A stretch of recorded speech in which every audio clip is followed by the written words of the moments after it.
লেবাননের দক্ষিণ অঞ্চলে এক ভয়াবহ ড্রোন হামলায় করিম মিয়া নামের এক বাংলাদেশি প্রবাসী নিহত হয়েছেন। সোমবার রাতে লেবাননের মাইফাদুন এলাকায় এই ঘটনা ঘটে। এ ঘটনায় নিহতের গ্রামের বাড়ি নরসিংদীতে শোকের ছায়া নেমে এসেছে। কর্মসংস্থানের আশায় প্রায় ১২ বছর আগে লেবাননে পাড়ি জমিয়েছিলেন করিম মিয়া। তিনি নরসিংদীর শিবপুর উপজেলার দুলালপুর ইউনিয়নের হরণখোলা গ্রামের বাসিন্দা ছিলেন। সোমবার রাতে এক বন্ধুর সাথে মাইফাদুন এলাকায় বেড়াতে গিয়ে হঠাৎ ড্রোন হামলার শিকার হন তিনি। ঘটনাস্থলেই প্রাণ হারান করিম। বিগত ২-২.৫ বছর আগে ছুটিতে আসছিল, তো এর আগে তেমন কোনো সুযোগ সুবিধা করতে পারে না, রেন্দার করে গেছে, এগুলি দিয়ে শেষ করছে। এইবার যে একটু সুবিধায় পড়ছিল, তো ইন দি মিন টাইম তো এই ঘটনা ঘটে গেল, অ্যাক্সিডেন্টে সে মারা গেল। তো তার ফ্যামিলিতে আছে, তারা 2 ভাই 2 বোন আর মা আছে, বাবা মারা গেছে।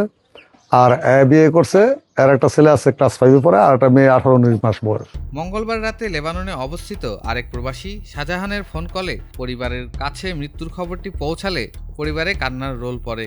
পরিবারের একমাত্র উপার্জনক্ষম ব্যক্তিকে হারিয়ে দিশেহারা তার বৃদ্ধ বাবা, মা ও স্ত্রী সন্তান। রোববারে কথা কইছে, কিন্তু রোববারে কথা কয়ে পরে সোমবারে কথা কইছে না।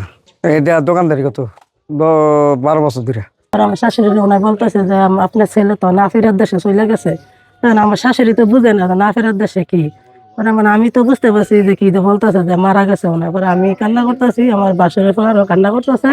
পরে আমার শাশুড়ি জিজ্ঞেস করতেছে যে কি হয়েছে। একজনে কয় মানে গাড়ির মধ্যে বোম পালাইছে, আরেকজনে কয় যে বাসাত আসিল, বাসাত বোম পালাইছে, অন্তর শিওর নাই। পরে ওনায় বলতেছে হ্যাঁ আপনি মনে হয় শক্ত করেন, আপনার স্বামী মারা গেছে। আমি জানি যে আমার আব্বু মারা গেছে।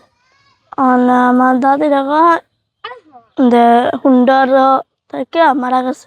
আর একটা বন্ধু আছে, এই বন্ধু মারা গেছে। এলাকাবাসী জানান করিম অত্যন্ত বিনয়ী ও শান্ত স্বভাবের মানুষ ছিলেন।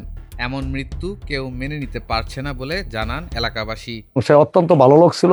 আমাদের জানা মতে তার জীবনে কারোর সাথে রাগ মুখে কথা বলে নাই, এবং কারোর সাথে তার কোনো মনোমালিন্য হয় নাই। নিহতের পরিবারের এখন একটাই চাওয়া, সরকার যেন দ্রুত করিম মিয়ার মরদেহ দেশে ফিরিয়ে আনার ব্যবস্থা করে এবং এই অসহায় পরিবারটির পাশে দাঁড়ায়। নরসিংদী থেকে আব্দুর রাজ্জাকের পাঠানো তথ্য ও চিত্রে ডেস্ক রিপোর্ট, এটিএন বাংলা।